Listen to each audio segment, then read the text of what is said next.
मैंने संसद के बाहर आज सुबह ये सुखद दृश्य देखा। नए जमाने की एक महिला पत्रकार नई टेक्नोलॉजी का उपयोग करके अकेले कुशलता के साथ लाइव रिपोर्टिंग करते हुए। मैं नए भारत में पत्रकारिता के इस उभरते युवा चेहरे से सचमुच प्रभावित हूं। केंद्रीय मंत्री धर्मेंद्र प्रधान ने 5 जनवरी 2018 को ये ट्वीट किया था। जिस महिला पत्रकार से मंत्री जी सुबह सुबह इतने प्रभावित हो गए थे, उसका नाम है मौसमी सिंह। उनकी गिनती कांग्रेस पार्टी के सबसे निष्ठावान पत्रकारों में से होती है। तो धर्मेंद्र प्रधान जिस सेल्फी कैमरा रिपोर्टिंग को देखकर इतने भाव विभोर हो उठे थे, वो उस समय तक कोई नई बात नहीं थी। उन पत्रकार महोदया ने भी अपनी फोटो खींचते हुए मंत्री जी की फोटो ट्वीट करके उनकी प्रशंसा कर दी। इस सुंदर दृश्य पर बरखा दत्त समेत पूरा कांग्रेसी इकोसिस्टम जय जयकार कर उठा। ट्विटर पर मानो पुष्प वर्षा होने लगी। उस पत्रकार को लोग जानने लगे। मंत्री जी की कृपा से वो एक सामान्य संवाददाता से अब सेलिब्रिटी रिपोर्टर बन चुकी थी। सेल्फी स्टिक लेकर बहुत सारे पत्रकार संसद और अन्य स्थानों से रिपोर्टिंग करते हैं, लेकिन देश के एक वरिष्ठ केंद्रीय मंत्री ने प्रशंसा के लिए उसे चुना जो घोषित रूप से घनघोर कांग्रेसी था।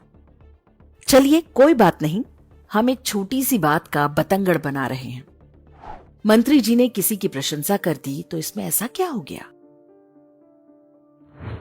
वो तो डिजिटल इंडिया और महिला सशक्तिकरण को साकार होते देख खुश हुए होंगे। वो कोविड का साल था। लॉकडाउन में लोगों को गैस सिलेंडर मिलने में कुछ देरी हो रही थी। कांग्रेसी तंत्र की प्रमुख हिंदू फोबिक पत्रकार सबा नकवी ने ट्वीट किया कि उनके घर में गैस सिलेंडर खत्म हो गया है। देश के तत्कालीन पेट्रोलियम मंत्री धर्मेंद्र प्रधान ने संज्ञान लेते हुए तत्काल उनके घर पर सिलेंडर भिजवाया और इसकी सूचना सोशल मीडिया के माध्यम से दी। सबा नकवी ने मंत्री जी की तारीफों के पुल बांध दिए। धर्मेंद्र प्रधान जी उस दिन इतने गदगद हो गए जितने तब भी नहीं हुए होंगे जब मंत्री बने थे। अपनी सेवा का ये सौभाग्य देने के लिए उन्होंने उल्टा सबा नकवी जी को थैंक यू बोला और आश्वासन दिया कि चिंता करने की कोई बात नहीं है। मानो कहना चाहते हों कि करोड़ों हिंदुओं ने मुझे वोट दिया ही इसलिए है ताकि आप जैसे लोगों की सेवा कर सकूं। पूरे कोविड लॉकडाउन में लाखों करोड़ों लोगों के घर सिलेंडर खत्म हुए होंगे। उन्होंने भी सोशल मीडिया पर शिकायत की होगी, लेकिन मंत्री जी की कृपा केवल सबा नकवी पर ही बरसी। पेट्रोलियम मंत्री के रूप में धर्मेंद्र प्रधान की प्रतिभा को मोदी जी ने पहचाना और उन्हें सीधा उस शिक्षा मंत्रालय में भेज दिया जहां रहते हुए वे और भी अधिक सत्यानाश कर सकें।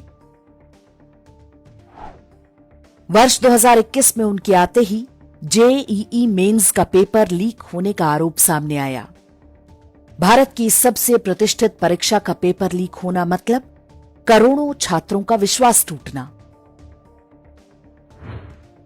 वर्ष 2024 में तीसरी बार नरेंद्र मोदी सरकार बनी तो जो सबसे पहला स्कैंडल सामने आया वो भी धर्मेंद्र प्रधान से जुड़ा था। पहली बार मेडिकल परीक्षा नीट का पेपर लीक होने और धांधली के आरोप सामने आए। आरोप लगते ही धर्मेंद्र प्रधान ने मीडिया में आकर जिस तरह की प्रतिक्रिया दी, उससे मामला और बिगड़ गया। अपना अहंकार दिखाने के बजाय उन्हें छात्रों के प्रश्नों का उत्तर देना चाहिए था, लेकिन मंत्री जी ने इसकी आवश्यकता नहीं समझी।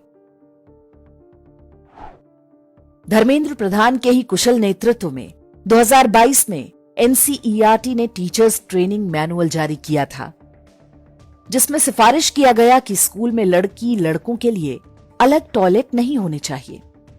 उनके चेंजिंग रूम और कॉमन रूम भी अलग नहीं होने चाहिए। इसके अनुसार बच्चों में जेंडर का निर्धारण जन्म से प्राकृतिक नहीं होता, बल्कि ये सामाजिक कारणों से तय होता है।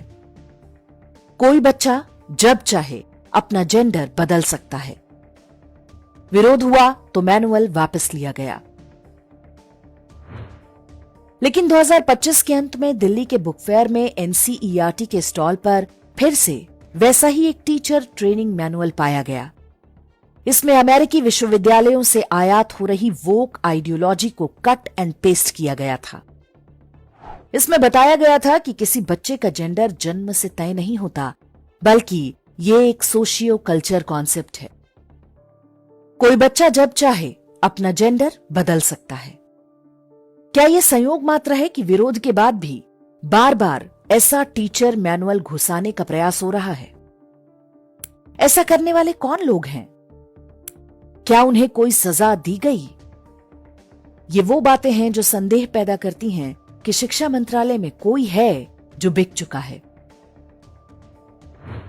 अमेरिका और यूरोप की कई शक्तियां हैं जो शिक्षा के माध्यम से भारत की आने वाली पीढ़ियों का ब्रेन वॉश करने का अभियान चला रही हैं।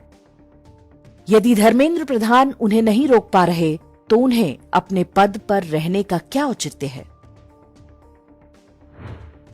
धर्मेंद्र प्रधान के ही कार्यकाल में नई शिक्षा नीति पर अमल हो रहा है। ये वो काम था जो वास्तव में 2014 में ही हो जाना चाहिए था। एनसीईआरटी की पुस्तकों से मुगलों का महिमा मंडन और हिंदू विरोधी जहर को हटा तो दिया गया, लेकिन अब भी कई विसंगतियां बाकी हैं। उदाहरण के लिए कक्षा 10 की पुस्तक संचयन भाग 2 की ये कहानी, जिसमें मोहम्मद की तुलना भगवान कृष्ण से की गई है। आप स्वयं तय करें कि 16 कलाओं से परिपूर्ण भगवान कृष्ण की तुलना क्या किसी पैगंबर से की जा सकती है? जिन लोगों ने यह बकवास लिखा और जिन लोगों ने इसे अप्रूव किया, क्या उनकी पहचान नहीं होनी चाहिए? वाजपेयी सरकार में मुरली मनोहर जोशी शिक्षा मंत्री थे। वे हमेशा कांग्रेसी, वामपंथी, मुल्ला मिशनरी और मीडिया के निशाने पर रहे, लेकिन धर्मेंद्र प्रधान को लेकर वे कभी भी उतने आक्रामक नहीं रहे।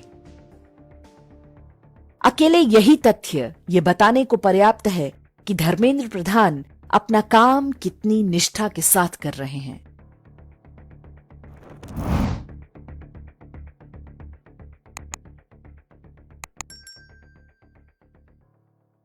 इंडेक्स ऑनलाइन के वीडियो समाज को समर्पित हैं।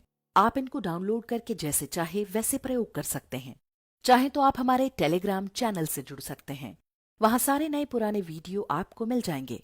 हमारे सोशल मीडिया लिंक हर वीडियो के डिस्क्रिप्शन में होते हैं। हमारा एकमात्र उद्देश्य हिंदू समाज को जागृत और एकजुट करना है। इसमें सहभागी बने। धन्यवाद।